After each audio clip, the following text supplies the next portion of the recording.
I've always had a sense when something was off with Mark, my husband of 6 years. One quiet evening, I noticed it. Mark was lost in thought, staring blankly at his half-eaten dinner. "Mark, what's up? You've barely touched your food," I said, trying to sound casual. He glanced up, forcing a smile. "It's nothing, Clara. Just tired, I guess." I knew better. Mark was many things, but a good liar wasn't one of them. "Come on, spill it. You've been off since you got home." He sighed, running a hand through his hair. "All right, it's my mom. She called today."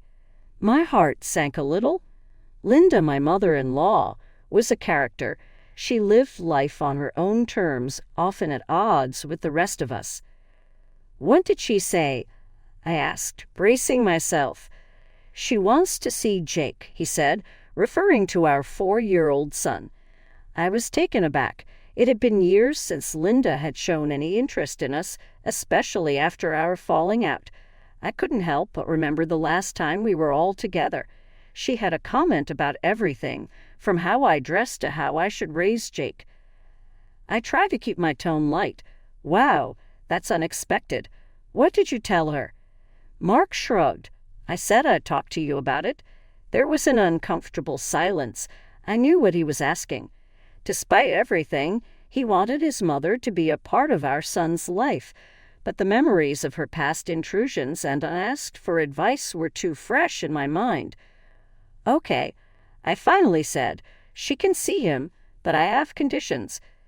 Mark looked relieved but cautious. "Like what?" "She only visits when I'm around. No unsupervised time with Jake, and no pushing her beliefs on him." He nodded, understanding my unspoken fears. "Fair enough. I'll let her know." As I cleared the table, my mind raced with questions. Had Linda changed? Could I trust her around Jake? I wasn't sure, but one thing was certain.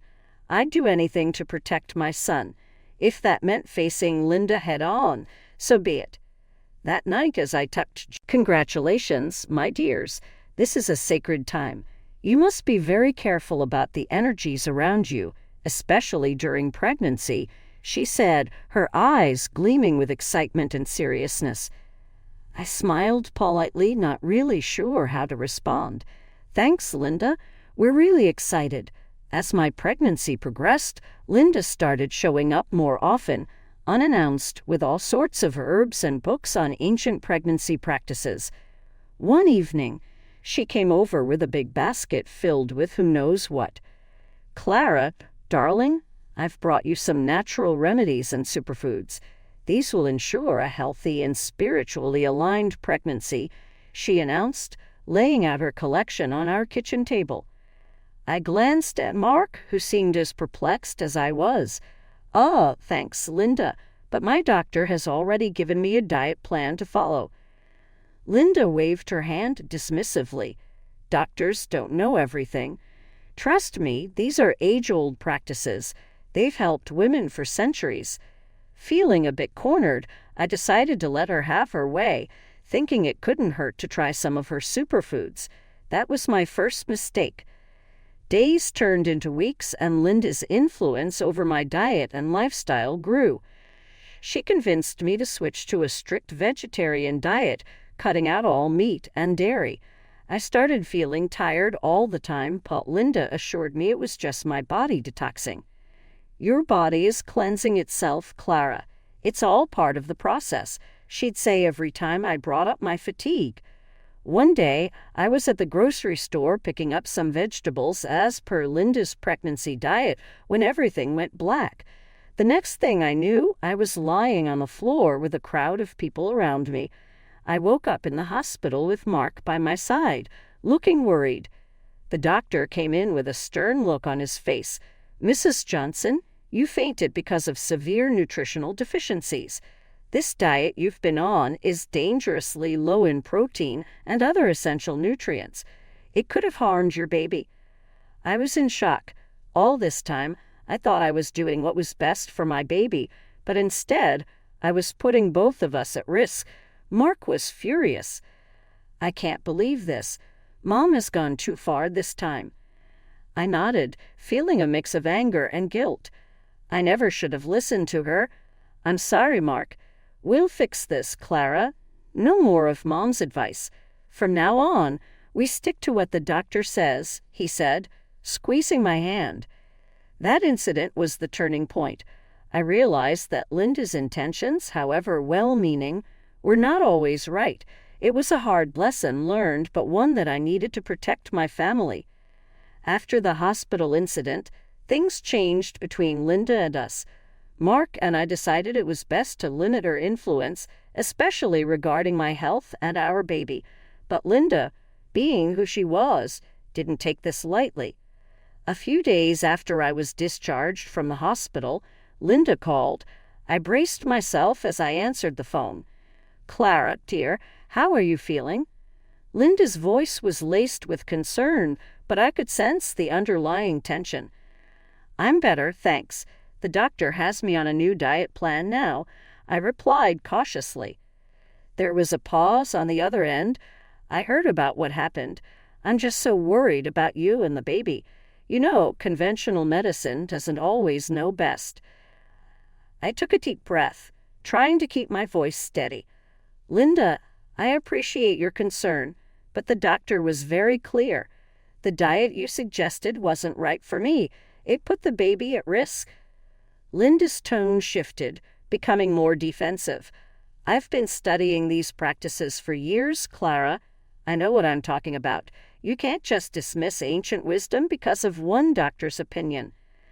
I felt a surge of frustration. "It's not just an opinion, Linda." I fainted. "The baby could have been hurt. I can't take that risk again." There was a heavy silence before Linda spoke again. "I just want what's best for you and the baby. You're part of our family now, and it's my duty to share my knowledge." I knew this conversation was going nowhere.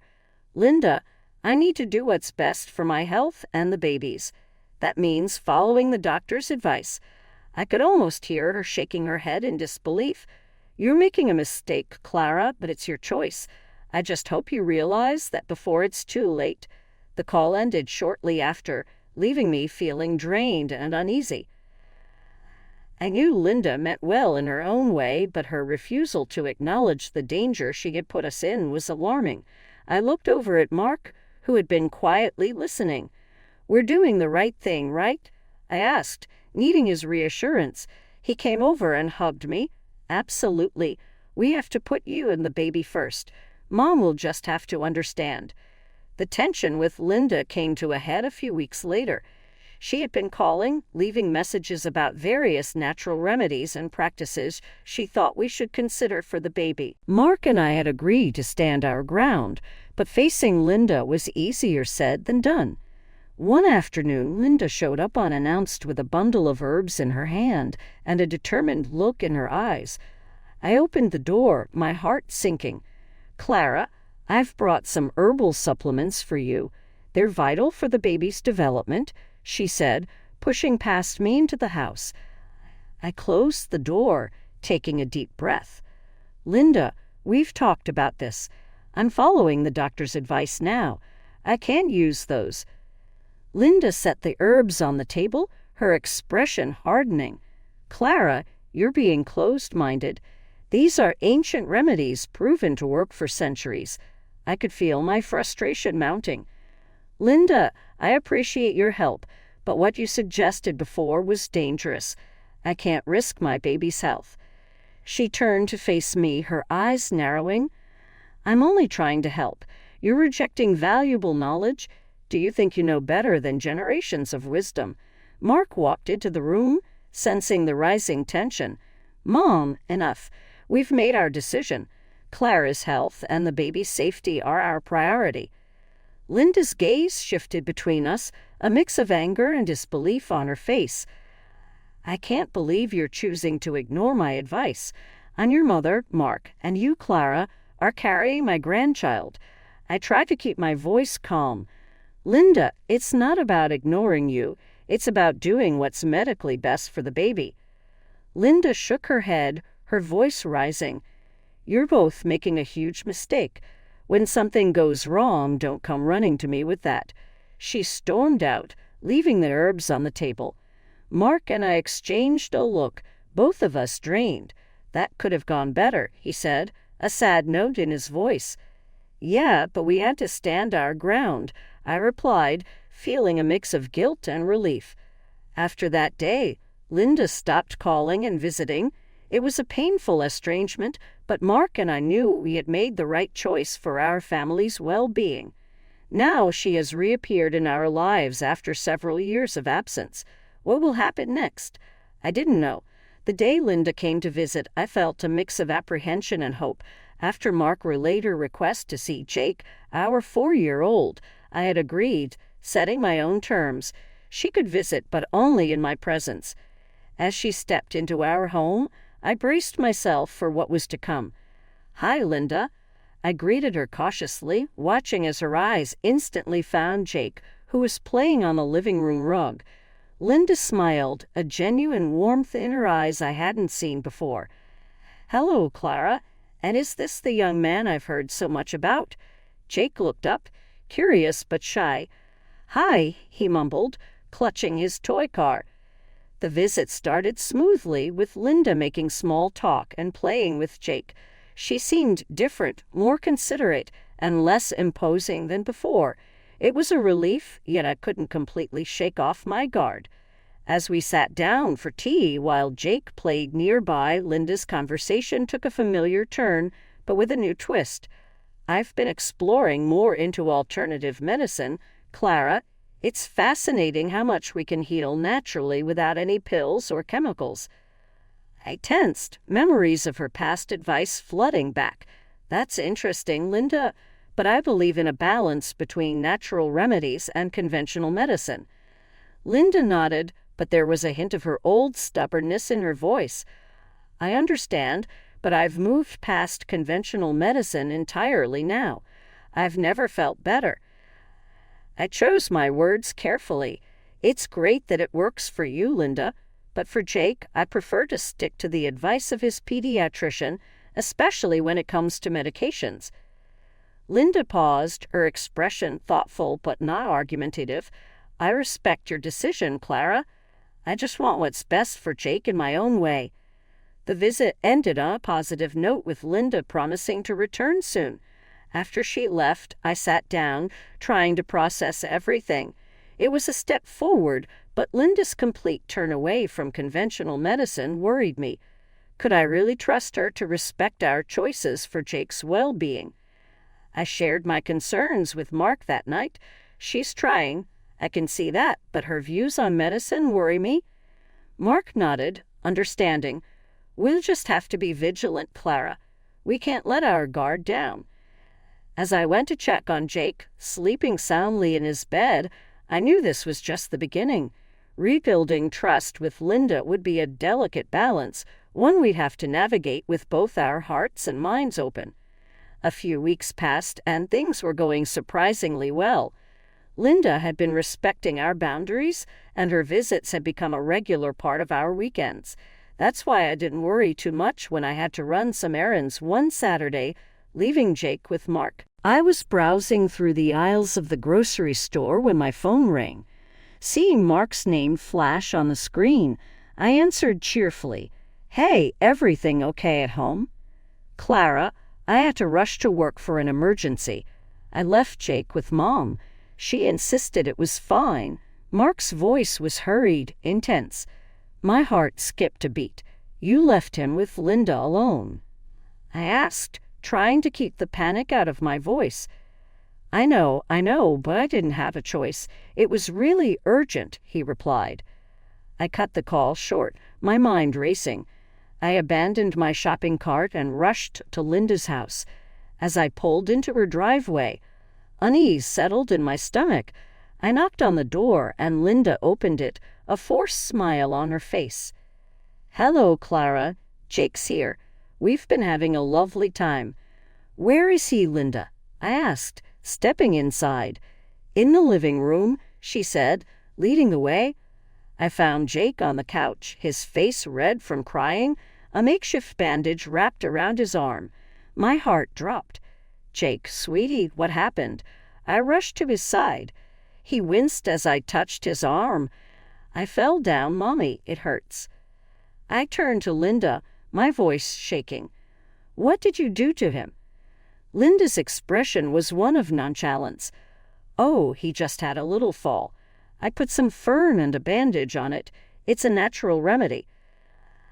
I couldn't believe what I was hearing. A natural remedy, Linda. He needs a doctor. This could be serious. Linda shrugged. He's fine, Clara. Kids fall all the time. He'll be okay.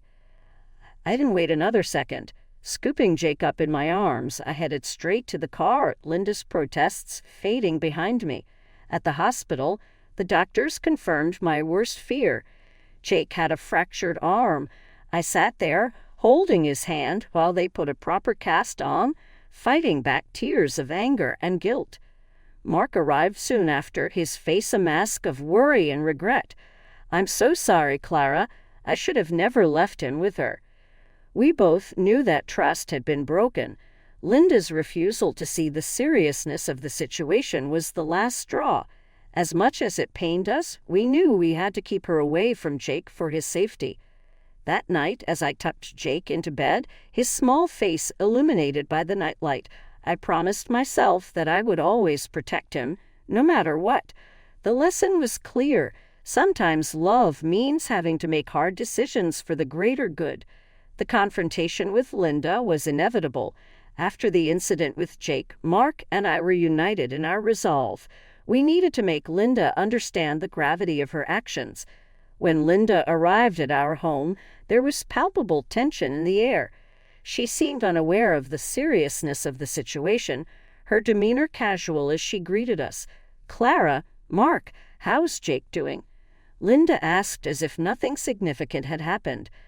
I took a deep breath, my words laced with controlled anger. Linda, Jake had a fractured arm because of your negligence. We need to talk about this seriously. Linda waved her hand dismissively. Oh, come on, Clara. Kids get hurt all the time.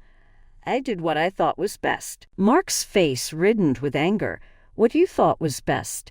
You ignored basic safety, Mom. You could have seriously harmed our son. Linda scoffed. I'm his grandmother. I was taking care of him. You're blowing this out of proportion. Her casual dismissal of our concerns was like a slap in the face. Blowing this out of proportion, Linda? He could have had more than just a fracture. You refused to get him proper medical attention. I shot back, struggling to keep my voice steady. Mark stepped forward, his voice rising. You're not understanding the seriousness of your actions, Mom. We can't trust you with Jake anymore, not after this. Linda's expression turned to one of mock surprise. Really? You're going to keep me away from my grandson over this? It's not just this, Linda. It's about his safety, something you've repeatedly taken for granted, I said firmly. The argument escalated, with Linda refusing to acknowledge her fault, and Mark and I insisting on the new boundaries we needed to set. The conversation reached a boiling point, and Linda stood up abruptly. You know what? Fine. If you're going to be this unreasonable, maybe I shouldn't be part of your lives at all. Linda spat out, her voice laced with bitterness. Mark, usually the peacemaker, didn't back down. If that's what it takes to keep Jake safe, then so be it. With a final glare, Linda stormed out, slamming the door behind her. The room was thick with tension long after she left. I turned to Mark, feeling a whirlwind of emotions. Did we just do the right thing? Mark wrapped his arms around me. We did, Clara. It's our job to protect Jake, no matter how hard it is. As we stood there, holding each other in the silence of our home, I knew that this was the end of a chapter in our lives, a painful, necessary end. We had stood our ground for Jake's sake, and while the future was uncertain, I knew we'd face it together, stronger and more united than ever.